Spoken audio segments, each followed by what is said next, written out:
ఉన్న ఈ సెటప్ ఇది చూస్తేనే అర్థమవుతుంది ఎంత పెద్ద స్పాన్ ఉన్న సినిమా అని చెప్పి. మరి జస్ట్ ఒక 8 months, సంక్రాంతి అంటే 8 months కూడా ఉంది. మరి మీరేమో పాన్ ఇండియా రిలీజ్కి వెళ్తున్నారు పక్కన. సో ఎలా ఉండబోతుంది ప్లానింగ్? ఎన్ని రోజులు షూట్ అనుకుంటున్నారు యాక్చువల్లీ ఇంత పెద్ద స్పాన్ ఉన్న సినిమా? డెఫినెట్లీ చాలా రోజులు ఉంది, కానీ కొన్ని రోజుల్లో తీయమని చెప్పారు మా ప్రొడ్యూసర్ గారు.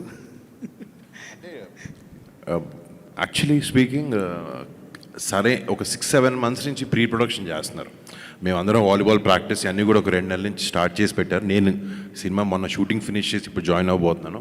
బట్ టీం మొత్తం చాలా cut throat hard core pre ప్రొడక్షన్తో చేశారు. సో ప్రొడక్షన్ అనేది నార్మల్గా చాలా ఈజీగా 100 రోజుల్లో లేకపోతే 80 days 90 days సినిమాకి ఎంత కావాలో అంత చూసుకుని చేస్తారు. బట్ అదే ఈజీ పార్ట్. ఆ ప్రీ ప్రొడక్షన్ పోస్ట్ అనేది చాలా కష్టం. అండ్ ఆ ప్రీ ప్రొడక్షన్ చాలా టైట్గా చాలా కష్టపడి బాగా చేశారు ఆయన. So we're getting into the tough part పక్కన పెట్టి నెక్స్ట్ ఫేజ్లోకి వెళ్ళబోతున్నాం. బట్ ఇట్స్ ప్లానింగ్ బాగుంటే నిజంగా సినిమా షూటింగ్ అంత డిఫికల్ట్ థింగ్ కాదు. అండ్ ఈ టీమ్ నిజంగా నేను వీళ్ళు కలిసిన ప్రతిసారి షాక్ అవుతూ ఉంటారు, వీళ్ళు మరీ టూ మచ్ ప్లానింగ్లో ఉన్నారు, బాగా ప్లాన్ చేస్తున్నారని. బట్ ఆ డిలేలు ఏం లేకుండా హ్యాపీగా వచ్చేస్తాం. అయితే ఇప్పుడు నిహారిక గారు అన్నారు ఇప్పుడు రియల్ రియాక్షన్ అని చెప్పేసి ఫ్యామిలీ మెంబర్తో అసోసియేట్ అవ్వడం. సో మరి మీకు ఎలా అనిపిస్తుంది? అఫ్ కోర్స్ డెఫినెట్లీ చాలా హ్యాపీ. ఇదే అంటే ఇది ఓవర్ నైట్ సింక్ ఏం కాదు కాబట్టి 4 నెలల నుంచి మాట్లాడుకుంటున్నాం ఈ విషయం. డెఫినెట్లీ చాలా హ్యాపీ. యాక్చువల్లీ మొన్న చాలా విషయాల్లో నాకు ఒక కైండ్ ఆఫ్ ప్రమోషన్ లేకపోతే ఒక సినిమా ఒకటి అలవాటు పడిపోయి ఉంటుంది. నేను తనకు ఫోన్ చేసి, నీహా నేను ఫంక్షన్ ఇంత పెద్దగా చేయరు అంటే, లేదు నీకు తెలియదు ఇప్పుడు ఇలాగే చేస్తాం అన్నీ అంటే, సరే మీకు ఎలా తెలుసు అలాగే చేయండి, నేను జస్ట్ వచ్చి I be part of it అని. బట్ ఇది వచ్చే జనరేషన్కి ఎప్పుడు ఇది అప్డేటెడ్. అండ్ ఐఎమ్ గ్లాడ్ నిహారికతో ఇట్లా నేను కొలాబరేట్ అవ్వడం, నీహాతో, వంశీతో. నిహారిక గారు అంటే యాక్చువల్గా ఇది పాన్ ఇండియా అని తీసుకోవడానికి ఏంటంటే ఈ సినిమాకి చాలా ఎక్కువ బడ్జెట్ అని చెప్పేసి బయట టాక్ ఉంది. అంటే స్పాన్ చూస్తున్నా కూడా అర్థం అవుతుంది. సో దానివల్ల పాన్ ఇండియా రిలీజ్కి వెళ్తున్నారా, లేకపోతే పాన్ ఇండియా రిలీజ్ అనే దానికి వేరే అన్న రీజన్ ఏమైనా ఉందా?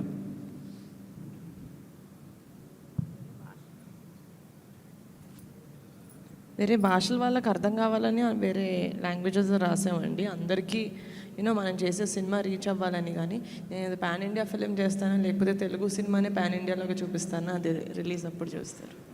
నిహారిక గారు మీరు అంటే హీరోకి వెళ్ళారు కానీ టీంని మార్చలేదు, సేమ్ టీంతో ట్రావెల్ అవుతున్నారు.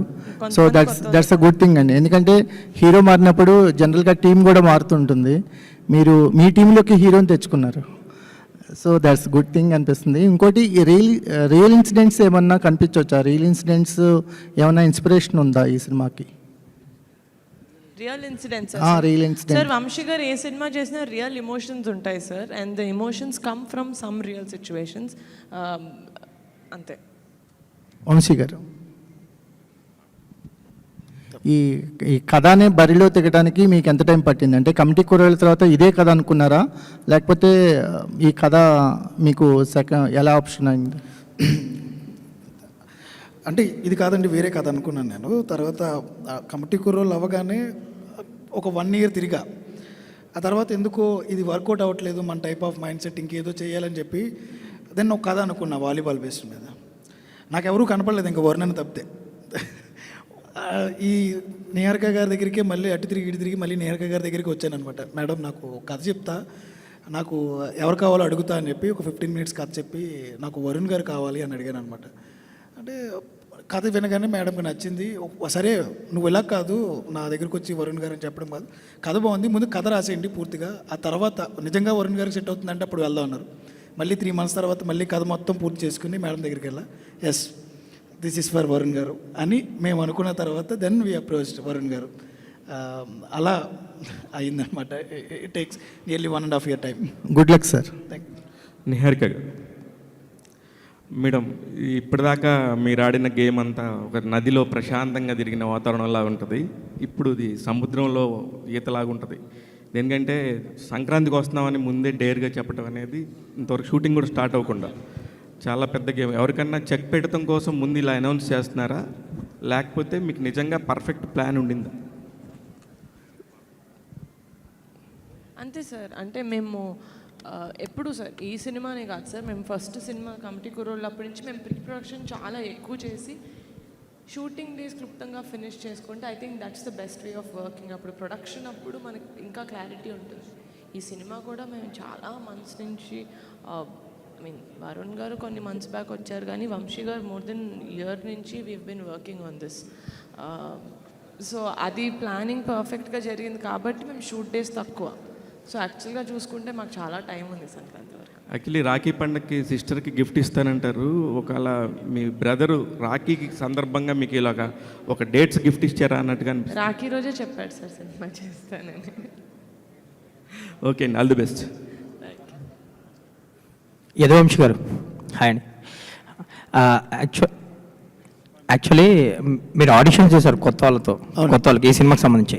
అంటే మీ ఫస్ట్ సినిమాకి కూడా చాలా బంచ్ ఆఫ్ యాక్టర్స్ని ఇంట్రడ్యూస్ చేశారు. దీంట్లో వరుణ్ తేజ్ గారు కాకుండా ఇంకా మిగతా ప్యాడింగ్ అని అందరినీ కానీ కొత్త వాళ్ళని ఇంట్రడ్యూస్ చేయబోతున్నారా? బంచ్ ఆఫ్ యాక్టర్స్ ఉండిపోతున్నారా? చాలా మంది ఉండిపోతున్నారండి, చాలా మంది ప్లేయర్స్ కావాలి మాకు. ఇంకా ఎక్కువ మంది అంటే ఇందాక అనుదీప్ చెప్పినట్టు ఒక పెద్ద హీరో వచ్చిన తర్వాత డెఫినెట్లీ చుట్టూ ఉన్న వాళ్ళందరూ కూడా ప్యాడింగ్ కానీ ఆర్టిస్టులు కానీ ఎక్కువ మంది కావాలంటారు. బట్ నాకు వచ్చిన అదృష్టం ఏంటంటే వరుణ్ గారు కానీ నిహారిక గారు కానీ ఈవెన్ హీరోయిన్ దగ్గర నుంచి అందరినీ న్యూ ఆర్టిస్టులకు వెళ్దామని చెప్పారు. That is very good thing. And అందరూ తెలుగు వాళ్ళకి వెళ్దామని కూడా చెప్పారు మాకు కావాల్సిన హీరోయిన్తో సహా. సో హీరోయిన్ కూడా మాకు తెలుగు వాళ్ళకే వెళ్దామని చూస్తున్నాం మేము. We're searching for one new girl. అలాగే దొరికారు చెప్తాం ముందు మిగతా ఆర్టిస్టులను కూడా ఆడిషన్స్ నుంచి చాలామంది తీసుకున్నాం. So definitely will reveal every one తర్వాత మెల్లగా. ఆల్ ది వెరీ బెస్ట్ అండి. అనుదీప్ గారు, మీ కాంబినేషన్లో చార్ట్ బస్టర్స్ డెలివరీ చేశారు ఫస్ట్ సినిమా కమిటీ కుర్రాళ్ళు, ఎస్పెషల్లీ ఆ రోజులు మళ్ళీ రావు అనేది. దీనికి ఈ సినిమాకి సంబంధించి మ్యూజిక్ ఎలా ఉండబోతుంది? స్కోప్ ఎంత ఉంది అసలు మ్యూజిక్కి? కమిటీ కుర్రలకి ఒక 10 times ఎక్కువ ఉంటుందండి డెఫినెట్గా ఈ ఫిలింలో సాంగ్స్.